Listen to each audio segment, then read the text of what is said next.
ওই দেখো ভগবানের সামনে ভগবানের মন্দির। আমরা আবার এই পাশের রুমটা পেয়েছি এবার, যার জন্য ঘুম থেকে উঠেই ভগবানের দর্শন করা সম্ভব হচ্ছে।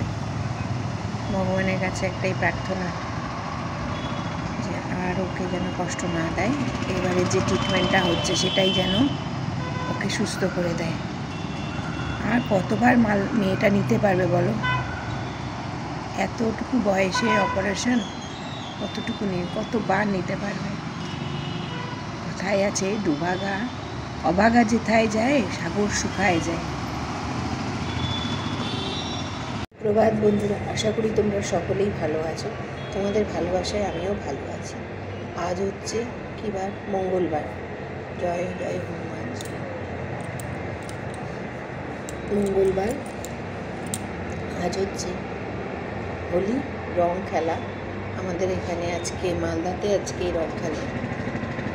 পিকনিক, আমি থাকলে আমার বাড়িতেই পিকনিক হতো বাবাদের, কিন্তু কোনো উপায় তো আর নেই। এমন একটা অবস্থা, আমাদের উপায় নেই কি, এমন একটা অবস্থা বাবার বন্ধুরা পর্যন্ত ভয় পেয়ে আছে।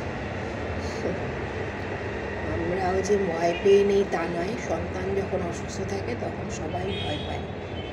তখন কার পরিস্থিতি, যারা মা বাবা তোমরা, তারা একমাত্র বুঝতে পারছো। তবে হ্যাঁ, মনে জোর নিয়েই এগোতে হবে।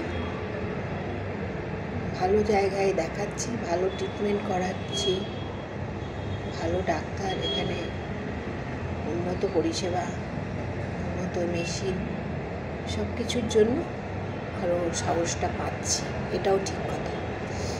তবে বারবার এরকম হলে পরে ওর আসলে ব্যাকটেরিয়াটাই খুব বাজে, যেটা ডিটেক্ট হয়েছে সেটা খুব বাজে একটা ব্যাকটেরিয়া, লাইফ থ্রেটনিং, হানিকারক যাকে আমরা বলি। সেই জন্যই আরও এতবার এত কিছু ভাবনা। নাহলে অন্য ব্যাকটেরিয়া বা অন্যভাবে ইনফেকশান তো খুব সাধারণ ব্যাপার, অপারেশন হলে ইনফেকশান হবে। তা চলো, সেগুলো তো সবই আছে। প্রথমেই তোমাদের সকলকে এত বাজে খবর দেবো না, তোমরাও তো নিশ্চয়ই ব্লগটা আমার দেখছো একটু আসার জন্য, ভালো লাগার জন্য। তা কী করবো, বর্তমান পরিস্থিতিতেই আমার এরকম কয়েক মাস ধরে।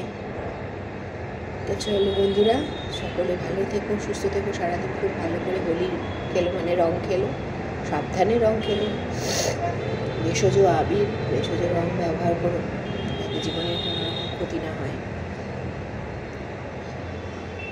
আর তোমাদের ভগবানের কাছে আবারও বলি, তোমাদের ভগবানের কাছে আমার মেয়ের জন্য একটু প্রার্থনা করো, ও যেন এবার একদম পুরোপুরি সুস্থ হয়ে ওঠে, আর ওর রোগ না হয়, কাটাছেঁড়া না হয়।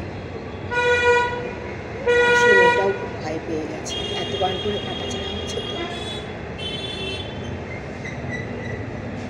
চলো রাখি, এখন আমরা ওকে তুলবো, এখন 8টা বাজতে চললো। ওকে তুলবো, তুলে ও তো কিছু খাবে না সকাল থেকে, মানে কাল রাতেই যা খেয়েছে লাস্ট, কারণ এমটি স্টমাকে অপারেশন হয়। অপারেশনের 6 ঘন্টা আগে থেকে কিছু খাওয়া যাবে না। ব্যবসাটা করছে 4টের সময় কোন বাচ্চাকে কী খাওয়ানো যায় বলো, জল ছাড়া? আজকাল থেকে ঘুমটাই হবে না, সেই জন্য উঠাইনি, রাতেই ভালো করে বেশি করে খাওয়া দাওয়া করানোর চেষ্টা করেছি। কিন্তু এখন তো বড় হয়েছে, এখন সব বুঝতে পারে, ভয়ও পেয়ে আছে একটু। আজকে আবার ওপেন করবে কী হবে, পরবর্তীতে ব্লগগুলো দেখতে থেকে নিশ্চয়ই জানাবো।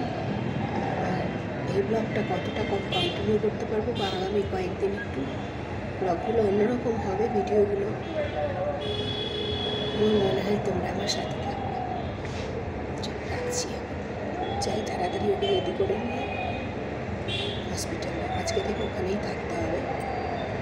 ঠিক আছে, সেই যে 9টার সময় ওটির জন্য প্রিপেয়ার করে ওকে আইসিইউতে নিয়ে চলে গেল, সেই থেকে চাতক পাখির মতন এইভাবে বসেই থাকলাম আমি আর ওর বাবা। একবার এদিক দেখছি, একবার ওদিক দেখছি, যে কখন আমাদের ডাকবে, কখন মেয়েটাকে আবার দেখতে পাবো, সব কিছু যেন ভালো মতো হয়ে যায়, এই খালি ভাবছি। আর মনে হচ্ছে মাথার উপরে ওটিটা, মানে আর উপরের তলাটাতেই, তার নিচের তলায় বসে রয়েছি, আর খালি দুশ্চিন্তা হচ্ছে মেয়েটা কেমন আছে। সারাদিন পর এখন তোমাদের সাথে একটু কথা বলতে আসলাম। কারণ তোমরা হয়তো অনেকেই অপেক্ষা করে থাকবে যারা আমার ডেলি ব্লগ দেখো যে কি ঘটলো আজকে। আমার মতন সকলেই নিশ্চয়ই আমাকে নিয়ে চিন্তা করছো। তোমরা আমার পরিবারের সদস্য, ফলে আমার একটু হলেও তোমাদেরকে আপডেটটা দেওয়া উচিত বলে আমার মনে হলো। তাই অনেক কষ্টে হলেও এখন এত রাতে তোমাদের সাথে একটু কথা বলতে আসলাম। সারাদিনে যা গেছে সে শুধুমাত্র ভগবান ছাড়া আর কেউ বোধহয় জানে না। হয়তোবা তোমরাও যারা মা তারা বুঝতে পারছো, মা বাবারাই একমাত্র এই অবস্থাটা বুঝতে পারবে। খুব খুব কঠিন দিন যাচ্ছে। কতদিনে আমরা আবার কি করতে পারবো জানি না। এই মুহূর্তে এখনও পর্যন্ত মেয়েকে আমাদের সামনে দেয়নি, দেখতে দিয়েছে, মেয়ে ভালো আছে, কিন্তু সেন্সটা একেবারেই কম, কারণ প্রচণ্ড পরিমাণে ঘোরের মধ্যে রয়েছে। এবারে অনেকটাই ওকে অজ্ঞান করে ফেলেছে। এতদিন হালকা করে অজ্ঞান করেছে, আজকে অনেকটাই বেশি করেছে, যার ফলে ঘোরটা কাটছিল না। খালি ধরলাম একবার যখন সামনে গিয়ে আইসিইউ ওটি থেকে যখন আইসিইউতে দিল, তারপরে ডাকলো যে সেন্সটা আছে কিনা দেখার জন্য, তখন দেখলাম তাকালো চোখ খুলে, কিন্তু ও চোখ খুলে রাখার ক্ষমতা নেই। যা অবস্থা ছিল, না রাখাটাই স্বাভাবিক, কারণ খুব বিশ্রী অবস্থায় রয়েছে। আমিও চাই না তোমরা সেটা দেখো। খুব খুব কষ্টকর। মা হয়ে যে মা বাবা আমরা দুজন যে কী অবস্থায় রয়েছি, কী অবস্থায় মেয়েকে দেখেছি, দেখলাম। এখন বেডে দেওয়ার পরে দেখতে হবে কয়েকদিন আরও, সে শুধু একমাত্র ভগবান জানে। এখানে দেখো ওর ইনার গার্মেন্টস যেগুলো সেগুলো বের করে নিয়েছি, আর আমিও এখন ড্রেসটা ছাড়বো, কারণ ইনফেকশানের ভয় থাকছেই। সেই কারণে আমিও বাইরের সমস্ত জামাকাপড় এখন চেঞ্জ করে ফেলবো ওকে রুমে দেওয়ার আগে। আর রুমে ওখানে আমাদের অ্যাকচুয়ালি একজন অ্যাটেন্ডেন্ট তো একটা করে বেড দেয়, তো এখানে আবার আমাদের জন্য আরেকটা বেড অ্যারেঞ্জ করেছে। মা বাবা দুজনেই থাকবে যেহেতু, সেই কারণেই। তা এই হলো বর্তমান পরিস্থিতি। গলাটাও ভেঙে গেছে, ভালো লাগছে না কিছুই, কিন্তু তোমাদেরও দুশ্চিন্তা হবে এই চিন্তা করেই কথাটা বলতে আসলাম। আজকের ব্লগটা একদমই অন্যরকম। কি করা যাবে, আর যেমন অবস্থা সেটাই তোমাদের সাথে শেয়ার করছি।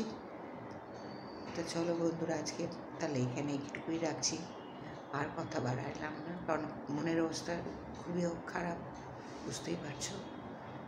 ফিরবো আবার যদি সব কিছু ঠিকঠাক রাখে ভগবান, তাহলে নতুন আর একটি ব্লগ নিয়ে। সকলে ভালো থেকো, সুস্থ থেকো। এখন জানাই তোমাদের সকলকে শুভরাত্রি।